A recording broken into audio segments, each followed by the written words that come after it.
खुशामदीद कहता हूँ। हमारी कायनात एक पॉडकास्ट है जो मैं उमैर आसिम डॉक्टर सलमान हमीद के साथ रेगुलर करेंगे। इस पॉडकास्ट का जो मकसद है वो ये है कि एस्ट्रोनॉमी की लेटेस्ट न्यूज़ और उसके बारे में कुछ डिटेल उर्दू में अवेलेबल हो सबको जो भी एस्ट्रोनॉमी में दिलचस्पी रखते हैं। थोड़ा सा मैं अपना इंट्रोडक्शन, क्योंकि ये पहली है, मेरा नाम उमैर आसिम है और लाहौर में एक बड़ा active group Lahore astronomical society में एक मेंबर के तौर पे मैं काम करता हूँ। मेरी यहाँ लाहौर में एक ऑब्जर्वेटरी भी है जिसमें कुछ टेलीस्कोप्स हैं और जिनको हम पब्लिक सेशंस के लिए भी यूज़ करते हैं। डॉक्टर सलमान हमीद का ताल्लुक़ ऑब्वियसली पाकिस्तान से है। कराची में पैदा हुए और फिर अपनी एजुकेशन के लिए अमेरिका चले गए और फिर से वहीं हैं और चक्कर लगाते रहते हैं। हैम्पशायर कॉलेज में पढ़ाते हैं और इनकी पीएचडी एस्ट्रोनॉमी में थी। मेरा इनके साथ बड़ा तवील दोस्ताना है, अरसा को 20 साल हो गए। तो मैं शुक्रगुज़ार हूँ डॉक्टर सलमान हमीद का। Welcome doctor Salman Hamid. शुक्रिया। और ऐसा था कि ये हमारी ख्वाहिश थी डॉक्टर सलमान हमीद की और मेरी कि हम पॉडकास्ट सर्विस शुरू करें। ये काफ़ी अरसे से हम इस पर सोच रहे थे।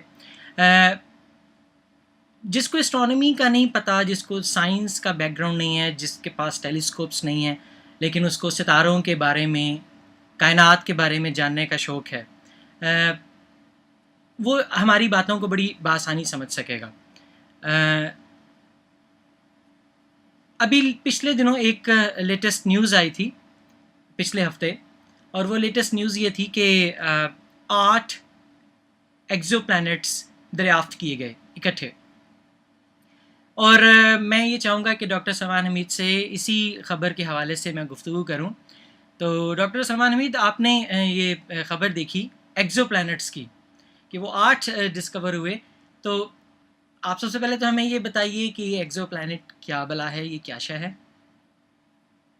ठीक है, तो पहली बात तो है कि शुक्रिया, ये फाइनली हम मेरा ख्याल है कई सालों से बात कर रहे हैं इस किस्म के पॉडकास्ट की, तो आखिरकार हमारी कायनात जो है वो शुरू हुई।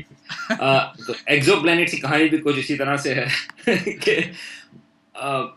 तो हमारे अपने जो प्लैनेट्स हैं सोलर सिस्टम में, आप शुरू करें मरक्यूरी, वीनस, अर्थ, मार्स, जुपिटर, सैटर्न, वो सारे जो हैं प्लैनेट्स यहाँ पर हमारे सोलर सिस्टम के हमें मालूम है कि वो यहाँ पर मौजूद हैं। मगर बहुत अरसे से एस्ट्रोनॉमर्स को थियोरेटिकली तो पता था कि दूसरे सितारों के पास और प्लैनेट्स मौजूद होंगे। कोई वजह नहीं है कि हमारा सूरज जो एक बिल्कुल एक एवरेज स्टार है हमारी अपनी गैलेक्सी में, और हमारी गैलेक्सी में है तकरीबन 200 बिलियन स्टार्स, ठीक है, तो बहुत सारे, मिलियन भी नहीं बल्कि बिलियन। तो सवाल ये था कि और सितारों के पास सैयारे मौजूद हैं या नहीं। अब सैयारों को दरियाफ्त करना बहुत मुश्किल है। उसकी वजह यह है कि जो सूरज के जो करीबी सितारे हैं उनकी रोशनी इतनी ज़्यादा होती है और प्लैनेट्स जो हैं वो सिर्फ लाइट को रिफ्लेक्ट करते हैं। तो उन सितारों के बिल्कुल करीब अगर कोई सैयारा मौजूद है, उसको दरियाफ्त करना मुश्किल है क्योंकि वो उस सूरज की ग्लेयर में है। तो एक मिसाल इस किस्म की होगी यार, अगर आप वहाँ पर लाहौर में बैठे हुए हैं और मेरी जो एक बचपन की एक वो याद है वो ये है कि क्योंकि मैं तो कराची से ज़्यादा था, कराची में तो ज़्यादा जुगनू होते नहीं, लेकिन मुझे लाहौर के मुझे जुगनू याद है। तो अगर आप सोचेंगे फ्लड लाइट है, ठीक है, और फ्लड लाइट के बिल्कुल बराबर में जुगनू है। अगर आप तलाश करेंगे, अगर आप जुगनू की तलाश में हैं, मगर अगर आप फ्लड लाइट को देखेंगे तो आप उससे फ्लड लाइट की रोशनी नजर आएगी। जो जुगनू की रोशनी है वो ओवरवेल्म हो जाएगी क्योंकि वो इतनी ज्यादा लाइट नहीं है। ठीक है, इसका ये मतलब नहीं है कि जुगनू मौजूद नहीं है, ठीक है, इसका सिर्फ मतलब ये है कि वो ओवरवेल्म हो रही है फ्लड लाइट की वजह से। ठीक है। एक इसी किस्म की प्रॉब्लम थी कि जब आप प्लैनेट्स को तलाश कर रहे हैं, सैयारों को, क्योंकि वो बहुत ज्यादा ब्राइट सितारों के बराबर में है, ठीक है, तो वो सैयारे नजर नहीं आते। तो एस्ट्रोनॉमर्स को ये पता था कि सैयारे होने तो चाहिए। हमारा सूरज जो है उसमें कोई ऐसी चीज नहीं है कि हम कहेंगे कि ये इतनी खास चीज है कि सिर्फ प्लैनेट्स इसके बराबर में होंगे, ऐसा तो नहीं था। लेकिन प्लैनेट्स को तलाश करना बहुत मुश्किल था। तो ये ज्यादा पुरानी बात नहीं बल्कि सिर्फ मिड 1990s की बात है कि एस्ट्रोनॉमर्स ने प्लैनेट्स को डिस्कवर करना शुरू किया जो दूसरे सितारों के पास है। 90 आई थिंक 95 या 96 में पहली अनाउंसमेंट आई थी, और अब तकरीबन आप समझ लें तकरीबन 20 साल के बाद, ठीक है, 20 साल पहले तक हमारे पास एक भी कंफर्म सैयारा दूसरे सितारों के गिर्द मौजूद जो था कंफर्म नहीं था। आज की बात है, आज ही, क्योंकि मैंने अभी चेक किया, यहाँ पे एक दो वेबसाइट्स हैं, मैं उनके नाम बता दूंगा। एक है प्लैनेट क्वेस्ट के नाम से एक वर्ड है, planet quest I think .org, और दूसरी है exoplanets.org, ये .com, इन दोनों में से आप ट्राई करने। वो आपको हर रोज की टैली बताते हैं कि कितने प्लैनेट्स हमने डिस्कवर किए। ठीक है, तो पहली बात तो ये है कि जब आपने सवाल पूछा कि एक्सोप्लैनेट क्या है, एक्सोप्लैनेट सिर्फ एक फैंसी नाम है, ठीक है, जो सैयारे दूसरे सितारों के गिर्द घूम रहे हैं हमारे सूरज के गिर्द में। ठीक है, कितने हैं? तो मैंने चेक किया, ये थोड़ा सा नंबर्स में थोड़ा सा डिफरेंस होता है, दोनों साइट्स जो हैं वो थोड़ा सा डिफरेंट देखती हैं, लेकिन मैं आपको नंबर देता हूँ प्लैनेट क्वेस्ट का।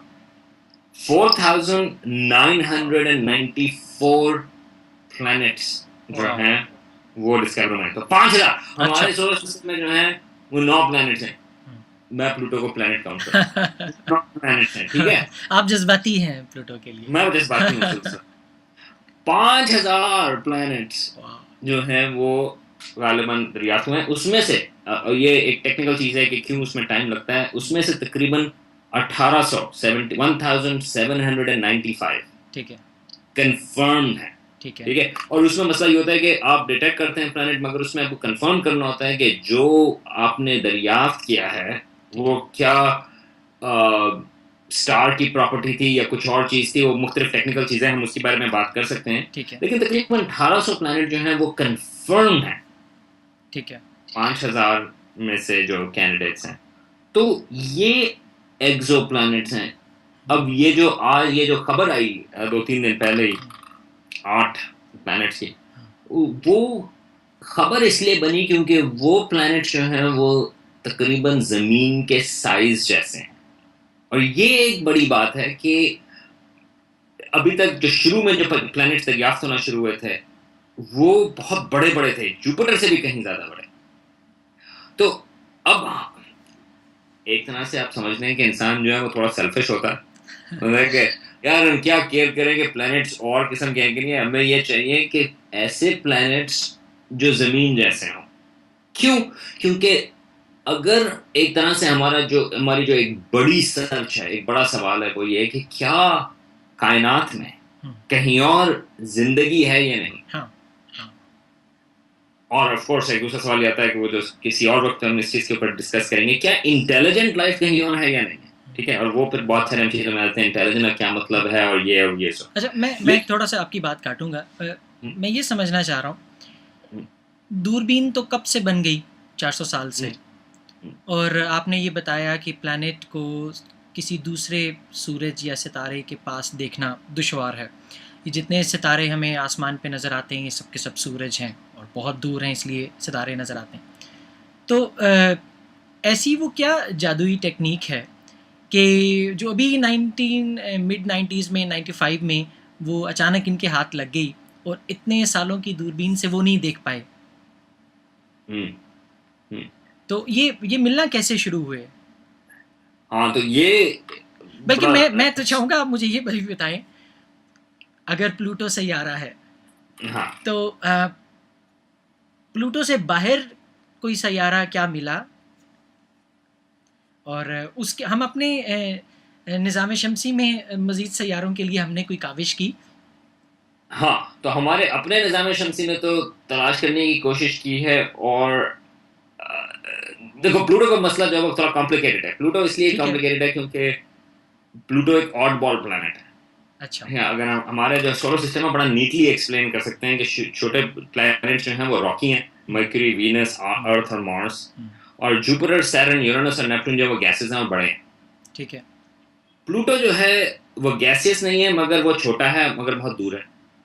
ठीक है। ठीक है, तो सवाल तो मसला प्लूटो के साथ ये आता है कि प्लूटो है क्या। असल में उसकी जो डिमोशन हुई एक तरह से या वो ये है कि बाहर प्लूटो के पास और प्लूटो के आगे बहुत सारे कॉमेट्स हैं, ठीक है। अच्छा, और कॉमेट्स जो धुआंधार वो सितारे। रॉक और आइस के वो बने हुए हैं, वो तो बिलियंस ऑफ कॉमेट्स वहां पर मौजूद हैं। अब सवाल ये कि एक तरह से देखने का ये कि प्लूटो जो है वो बहुत बड़ा सारा कॉमेट है कि आप उसको इस तरह से भी देख सकते हैं, और उसको वो माइनर प्लैनेट्स कहते हैं। तो प्लूटो की साइज की चीजें जो है लोगों ने बहुत तरह से तलाश करने की कोशिश की कि और प्लैनेट्स हैं या नहीं है, मगर और इस किस्म के ऑब्जेक्ट्स, इनको अब हम माइनर प्लैनेट कहते हैं, वो कॉम्परेबल साइज के मिले हैं। अच्छा, लेकिन ये जो बाहर दूसरे निज़ाम शमसियों के पास जो सैयारे हैं, उसका जो आप सवाल पूछ रहे हैं कि मिड 90s में क्यों मिलना शुरू हुए और पहले क्यों नहीं मिले थे, टेलीस्कोप से बड़ी बड़ी पहले भी मौजूद थी, और क्या ये बहुत ही बड़ी टेलीस्कोप बन गई जिसकी वजह से हमें तलाश करना शुरू किया? एक्चुअली नहीं, ये एक्चुअली कनेक्टेड है टेक्निक से। तो जो सबसे पहले सोलर, ये जो एक्स्ट्रा सोलर प्लैनेट मिलना शुरू हुए थे, वो मिलना शुरू हुए थे, एक चीज कहते हैं उसको वॉबल मेथड, ठीक है, ये अनऑफिशियल नेम है वॉबल मेथड। क्या है? हम अभी भी with very few exceptions actual सैयारों की तस्वीर नहीं ले रहे हैं। हमारा ख्याल ये होता है कि जब हम डिटेक्शन की बात करते हैं हम एक्चुअल सैयारों को देख रहे हैं, एक्चुअली नहीं, हम उनको इनडायरेक्टली डिटेक्ट कर रहे हैं। किस तरह से? तो जो शुरू वाला जो मेथड था, जो वॉबल मेथड है, जो सबसे पहले जो सैयारे दरियाफ्त हुए, वो दरियाफ्त इस हिसाब से हुए कि हम सैयारे को नहीं देख रहे बल्कि सितारे को देख रहे हैं, क्योंकि ग्रेविटी की वजह से प्लैनेट्स, हालांकि प्लैनेट्स की बहुत छोटी सी, जमीन जो है वह सूरज के गिर्द घूम रहा है, जुपिटर सूरज के गिर्द घूम रहा है, बिल्कुल सही बात है, लेकिन असल में वो सूरज के गिर्द नहीं बल्कि एक चीज कहलाती है सेंटर ऑफ मैस, उसके गिर्द घूम रहे हैं। अच्छा, सूरज भी घूम रहा है, सूरज अपनी जगह पर नहीं है बल्कि सूरज भी घूम रहा है सेंटर ऑफ मैस। एक तो सूरज अपने महवर के गिर्द घूम रहा है, एक्सिस के गिर्द, वो तो रोटेशन है, वो रोटेशन है, लेकिन वो एक्चुअली मूव भी कर रहा है सेंटर ऑफ मैस में। लेकिन हमारे अपने सोलर सिस्टम में, हमारे सोलर सिस्टम में ज्यादातर मास जो है वो सूरज के अंदर है, ठीक है। तो जो सेंटर ऑफ मैस है वो सूरज के बाहर के हिस्से में है मगर सूरज के अंदर ही है, ठीक है, सूरज के सेंटर में नहीं है, ठीक है, सूरज के बाहर के हिस्से में। तो सूरज जो है वो छोटा सा हल्का सा वॉबल करता है, ठीक है, ठीक है, और जमीन, जुपिटर, मार्स, सारे जो प्लैनेट्स हैं वो सेंटर ऑफ मैस के इर्द घूम रहे हैं, ठीक है, ठीक है, मगर सूरज भी हल्का सा घूम रहा है। ये जो, लेकिन ये जो घूम रहा है वो जुपिटर, सैटर्न और इन सब की ग्रेविटी की वजह से, वो हल्की सी रोटेशन। अच्छा, अब अगर आपके पास बड़ा सैयारा मौजूद है, जुपिटर से बड़ा, उसकी वजह से मैस जो है वो थोड़ा ज्यादा होगा और सूरज जो है वो थोड़ा ज्यादा घूमेगा, ठीक है। तो जो एस्ट्रोनॉमर्स ने मिड 90s में डिटेक्ट किया वो सैयारे डायरेक्टली नहीं बल्कि सितारों की मोशन, कि वो ये वॉबल डिटेक्ट कर सकते हैं या नहीं। अच्छा, तो उन्होंने सिर्फ ये वॉबल डिटेक्ट, ठीक है, तो उससे वो फिर मॉडल करते हैं कि अच्छा ये किस किस्म के सैयारों की वजह से ये वॉबल मौजूद है। तो शुरू के जो क्योंकि उसकी कोई वजह नहीं है कि एक सूरज बगैर किसी एक्सटर्नल मैस के ऐसे घूम रहा हो। बिल्कुल, तो उसकी कोई अगर वो घूम रहा है तो इसका मतलब ये है कि वो कोई चीज उसको घुमा रही है, और ये भी हो सकता है कि कोई और सितारा मौजूद हो, और वो एस्ट्रोनॉमी के लिहाज से बाइनरी स्टार्स होते हैं, so we can actually see binary stars वो किस तरह। बाइनरी स्टार्स के दो सूरज हैं और वो दो सूरज एक दूसरे के इर्द-गिर्द घूम रहे हैं, तो वो दोनों जो है सेंटर ऑफ मैस के इर्द घूम रहे हैं, मगर आपको फिर दूसरा सितारा नजर आएगा, लेकिन अगर आपको सूरज हिलता हुआ नजर आ रहा है हल्का सा, ठीक है, मगर साथ में कोई और चीज नजर नहीं आ रही, तो इसका मतलब ये है कि वो सैयारों की वजह से घूम रहा होगा। ठीक हो गया, ठीक है। तो वो टेक्निक जो है वो वॉबल मेथड, उसके जरिए शुरू के बहुत सारे सैयारे दरियाफ्त हुए, और वो कुछ वजूहात हैं कि वो बड़े सैयारे थे, जिसकी एक तो यह कि क्योंकि बड़े सैयारों की वजह से बड़ा वॉबल होता है और वो सूरज के करीब थे, ठीक है, ठीक, इस वजह से वो बहुत सारे दरियाफ्त हुए। लेकिन अब जो बहुत सारे सैयारे दरियाफ्त हुए हैं, इंक्लूडिंग जो अभी हमने बात की 8 की, वो दरियाफ्त हुए हैं केपलर स्पेस टेलीस्कोप से। अच्छा। और वो तरीका, वो थोड़ा सा डिफरेंट तरीका है, उसको कहते हैं इक्लिप्स मेथड। तो जिस तरह हम सोलर एक्लिप्स होता है, लूनर एक्लिप्स होता है, इसमें वो ये कर रहे हैं कि वो सितारों को देखते हैं, टेलीस्कोप जो है वो खाली सितारे को देख रही है और देख रही है कि सितारे की ब्राइटनेस जो है वो कम होगी कि नहीं, कम होगी कि नहीं। क्यों कम होगी? अगर एक सैयारा है और वो सूरज के आगे आया तो उसने लाइट ब्लॉक कर दी सूरज की, तो लाइट जो है सूरज की वो कम हो जाएगी और फिर वो दोबारा से बढ़ गई। अच्छा, इसमें थोड़ी सी ट्रिकी पार्ट ये होता है जो कैंडिडेट्स हैं, क्योंकि कई दफा जो है वो एक होते हैं वेरिएबल स्टार्स, कुछ फिजिकल मैकेनिज्म्स होते हैं जिसकी वजह से सितारों की अपनी रोशनी जो है कम और ज्यादा होती है। तो उसमें आपको चेक करना होता है कि अगर सैयारा एक दफा आगे से गया तो कुछ सालों के बाद या कुछ दिनों के बाद, डिपेंड करता है कि क्या उसका ऑर्बिट है, वो दोबारा से जाएगा। तो आपको ये कंफर्म करना होता है कि वो वाकई सैयारा था जिसकी वजह से सूरज की रोशनी कम हुई या सूरज की अपनी कोई प्रॉपर्टी थी। तो उसके हिसाब से अगेन लोगों को काफी इन चीजों का पता है, और जब वो सैयारा आगे से जाता है तो आपको उस सैयारे का साइज भी पता चल जाता है, क्योंकि डिपेंड करता है कि वो कितनी लाइट कम या ज्यादा कर रहा है। ठीक है, एक्चुअली बड़ा पावरफुल मेथड है। सिर्फ इसमें एक शॉर्टकमिंग ये है जो आप इस कॉन्फ़िगरेशन से देख सकते हैं कि इसमें कॉन्फ़िगरेशन में आपकी अलाइनमेंट होनी जरूरी है कि आप सैयारे को और या उस सोलर सिस्टम को आप एज ऑन देख रहे हैं, ताकि वो सैयारा सामने से नजर आ सके। सैयारा यूं आपको नजर आ रहा है तो आपको उसकी सूरज की रोशनी कम होती हुई नजर नहीं आएगी। ठीक है, वो सिर्फ आपको उस सूरत में नजर आएगी कि अगर वो उसके आगे से, हमारी ओरिएंटेशन ऐसी है कि हम सैयारे को देख रहे हैं कि वो सूरज के आगे दे। तो ये 8 सैयारे इस तरह मिले, ये 8 सैयारे इस तरह से मिले हैं, और ये तकरीबन केपलर से ये क्या किसी एक ही स्टार, एक ही सूरज के गिर्द 8 सैयारे? नहीं, ये मुख्तलिफ सितारों के गिर्द हैं। कई मल्टीपल सिस्टम्स मौजूद हैं, और मगर ये 8 जो हैं वो अलग अलग हैं। ठीक है, और इसमें से मिसाल के तौर पे, और ये सूरज जैसे सितारों के गिर्द भी नहीं है, ये थोड़े से सूरज से जो छोटा सितारा है, जो डुआर्फ्स कहलाते हैं, रेड डुआर्फ्स एक तरह से, ये उनके गिर्द ये घूम रहे हैं। ठीक है। अच्छा, मुझे ये बताएं कि आपने कहा कि ज़मीन से मिलते जुलते हैं, तो ज़मीन से मिलते जुलते से क्या, ये कैसे पता चला कि वो साइज़ में ऐसे हैं कि वो हैं भी ज़मीन जैसे? हम क्या एक्सपेक्ट कर सकते हैं अगर वो ज़मीन से मिलते जुलते हैं? तो एक तो ये है कि ज़मीन जैसा साइज़ तलाश करना, ठीक है, तो वो तो हम पता कर सकते हैं कि उसका साइज़ क्या है। फिर अभी रिसेंटली और स्टडीज आई हैं जिसमें वो उसकी डेंसिटी भी पता कर सकते हैं। ठीक है, अगर आपके पास अगर आपको उसका मास पता हो कि कितना मास मौजूद है, और आपको उसका साइज पता हो, तो आपको डेंसिटी पता चल जाती है। ठीक है, अगर आपको डेंसिटी पता चल गई तो हुआ, तो क्या, अगर जमीन जैसी डेंसिटी है, इसका मतलब यह है कि वो गालिबन रॉकी प्लैनेट्स। मेन चीज ये है कि या तो रॉकी हैं या वो गैसियस हैं। अच्छा, अगर गैसियस हैं, जो बड़े बड़े प्लैनेट्स होते हैं, जुपिटर, सैटर्न, तो उसमें भी अगेन हमारा इंटरेस्ट ये है कि वो लाइफ के लिए अगर तलाश कर रहे हैं तो हमें रॉकी प्लैनेट चाहिए, क्योंकि गालिबन उसमें शायद उसके ऊपर पानी लिक्विड फॉर्म में हो सकता है। ठीक है, ठीक है, और लेकिन अगर गैसियस हैं तो उसमें फिर वो तो वहां पे पानी नहीं हो सकता। आई मीन जहां तक हमारा ख्याल है, अगेन अभी हम उसकी तलाश कर रहे हैं कि जो लाइफ हमारी जैसी। ठीक है, तो दूसरी चीज ये होती है कि वो जमीन जैसे, उसमें दूसरा सवाल ये है कि वो कितनी दूर हैं अपने सूरज से, और उसमें ये सवाल आता है, तो ये जो 8 प्लैनेट्स दरियाफ्त हुए हैं उसमें ये है कि वो एक गोल्डी लॉक जोन में है। और Goldilocks zone, Goldilocks की जो कहानी है उससे है कि अगर कोई सैयारा अपने सूरज के ज्यादा करीब है तो इसका मतलब यह है कि उसमें पानी जो है वो इवेपोरेट हो जाएगा, वो गैसियस फॉर्म में होगा। अगर गर्मी की वजह से, क्या चीज, सूरज की गर्मी ज्यादा वहां पे होगी, रोशनी ज्यादा होगी, गर्मी ज्यादा होगी। और अगर वो ज्यादा दूर है तो वो जो पानी है वो बर्फ की फॉर्म में होगा, तो वो भी ठीक नहीं। तो गोल्डी लॉक ये है कि जब बिल्कुल फर्स्ट क्लास जबरदस्त पानी लिक्विड फॉर्म में हो सकता है, तो वो एक कहलाता है गोल्डी लॉक जोन या हैबिटेबल जोन।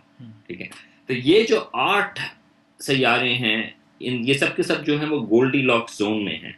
अच्छा। इसका मतलब ये कि अब हमें ये नहीं पता कि उसमें पानी है या नहीं है, लेकिन हमें ये पता है कि वो उनका डिस्टेंस अपने सैयारे से ऐसा है कि अगर वहां पर पानी मौजूद है तो वो लिक्विड फॉर्म में होगा, और अगर लिक्विड फॉर्म में तो हो सकता है लाइफ हो। तो ये टेंटलाइजिंग चीजें हैं, मगर हमें बाकी चीजें भी मालूम नहीं कि वहां पर लाइफ है या नहीं है, वहां पर पानी एक्चुअली में मौजूद है या नहीं है, मगर हमें ये पता है डिस्टेंस और कंपोजिशन से कि पानी वहां पर हो सकता है, और अगर होगा वहां पर पानी तो वो लिक्विड फॉर्म में होगा, सरफेस पे। तो मैं उसकी एक मिसाल देता हूं। तो एक है केपलर 186F, इसका मतलब ये है कि ये केपलर 186F ये एक सिस्टम है, एक 186 सिस्टम जो केपलर टेलीस्कोप ने डिस्कवर किया। ये एक्चुअली पिछले साल की बात है, अबाउट अप्रैल मई की 2014 में। और उसमें जो सैयारा जो उनको मिला है वो एक गोल्डीलॉक्स जोन में है और वो ज़मीन जैसा है, मगर उसमें और 4 सैयारे और हैं। सोलर सिस्टम पूरा मौजूद है, 5 सैयारों का सोलर सिस्टम है उसमें। अच्छा। और वो हमसे तकरीबन 500 लाइट ईयर के फासले पर है, तो ज़्यादा करीब नहीं है। लाइट को जो है वो 500 साल लग रहे हैं जाने में, मगर वो एक इंटरेस्टिंग सिस्टम है जहाँ पर सोलर सिस्टम पूरा मौजूद है और वो सैयारे भी हो सकते हैं। उसका सूरज किस तरह का है? हमारे सूरज जैसा है? नहीं, तो कुछ सैयारे और बहुत सारे सैयारे जो मिले हैं वो तो हमारे जैसे सूरज के पास हैं।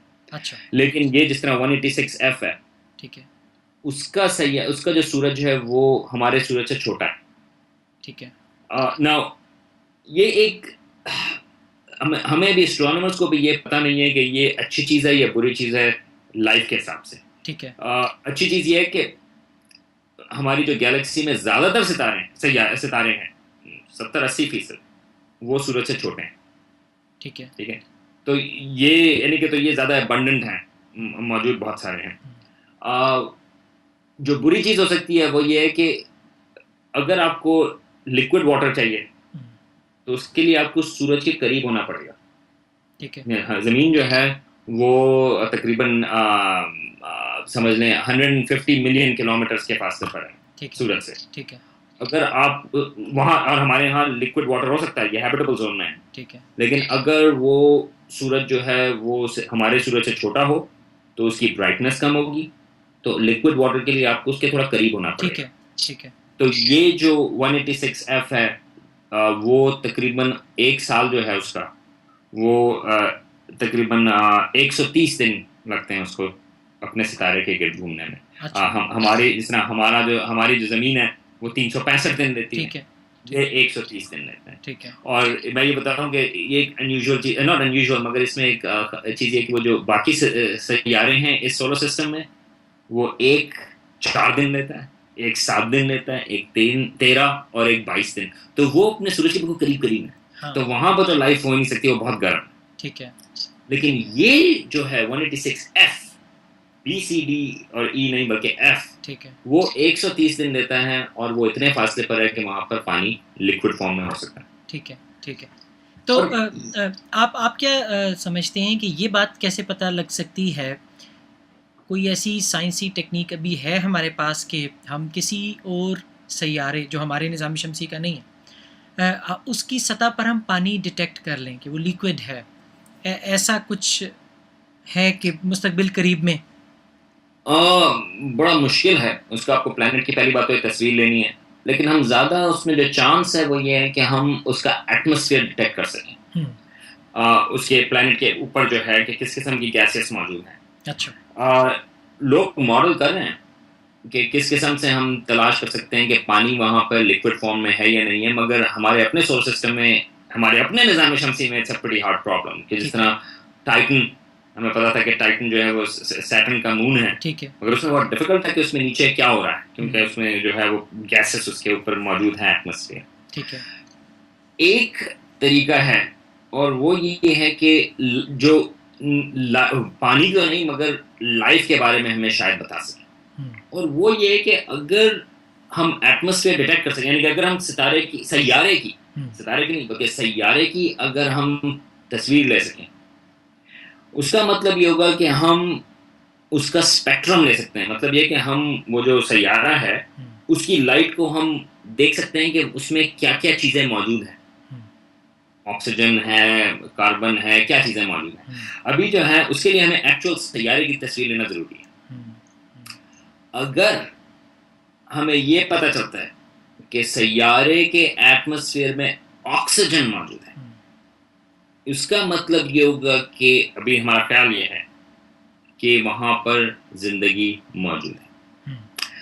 इसकी वजह ये है कि हमारा अपना जो एटमॉस्फेयर है, हमारी अपनी ज़मीन का, उसमें जो ऑक्सीजन है ज़्यादातर तो नाइट्रोजन है पैदा हुआ है। ऑक्सीजन एक्चुअली बहुत थोड़ी है हमारे एटमॉस्फेयर में, लेकिन जो ऑक्सीजन मौजूद है वो लाइफ की वजह से है। जो ज़मीन जब हमारी शुरू हुई तो वो एक्चुअली उसमें एटमॉस्फेयर में ऑक्सीजन नहीं थी, मगर अब ऑक्सीजन मौजूद है, और वो जो प्लांट्स से शुरू के ब्लू ग्रीन एलजी कहते हैं उनको, उसने ऑक्सीजन प्रोवाइड की, और अब हमारी जैसी लाइफ फॉर्म जो है वो ऑक्सीजन के बगैर नहीं जिंदा रह सकती। लेकिन एटमॉस्फेयर में ऑक्सीजन इतनी सारी वो सिर्फ लाइफ की वजह से है। तो उस हिसाब से ऑक्सीजन की डिटेक्शन जो है वो एक सेंट्रल हो जाती है कि अगर हमें ऑक्सीजन डिटेक्ट किया किसी और सैयारे में उसके एटमॉस्फेयर में, इसका मतलब ये होगा कि वहाँ पर जिंदगी मौजूद है। ठीक है। और अगर जिंदगी मौजूद है तो अगेन हमारी असम्पशंस के हिसाब से वहाँ पर पानी भी मौजूद होगा। तो वो नेक्स्ट स्टेप है, वो अब जो टेलीस्कोप्स हैं वो उसकी कोशिश करेंगे। मगर उम्मीद है कि हम इस टॉपिक के ऊपर के वहाँ पर जिंदगी हो सकती है या नहीं हो सकती, क्या इंग्रेडिएंट्स चाहिए और बहुत सारी चीज़ें वो हम अगले एपिसोड्स पे भी, अगली किस्तों में भी उसके सिलसिले में बात करेंगे। ठीक है, बिल्कुल ठीक है। और मुझे भी ये लग रहा है कि बहुत सारे सवालात मेरे ज़हन में हैं, और मैं बेवक्त की कमी की वजह से ये चाहूँगा कि इसको हम पार्ट 2 में डिस्कस करें। जो बात अभी सामने आई वो ये सामने आई कि ये मुमकिन है कि हम ज़िंदगी की तलाश कर सकें ऐसे सैयारों पर भी जो हमारे सूरज के गिर्द नहीं घूम रहे। और इसकी अब क्या तफासील हैं, ये कैसे होता है, मैं आपसे ये सब जानना चाहूँगा, और वो फिर हम इंशाल्लाह ताला सेकंड प्रोग्राम में करेंगे। तो बहुत शुक्रिया डॉक्टर सलमान हमीद, आपने टाइम निकाला, और इंशाल्लाह ताला नेक्स्ट प्रोग्राम में आपसे मुलाकात होगी। Thank you. बहुत शुक्रिया।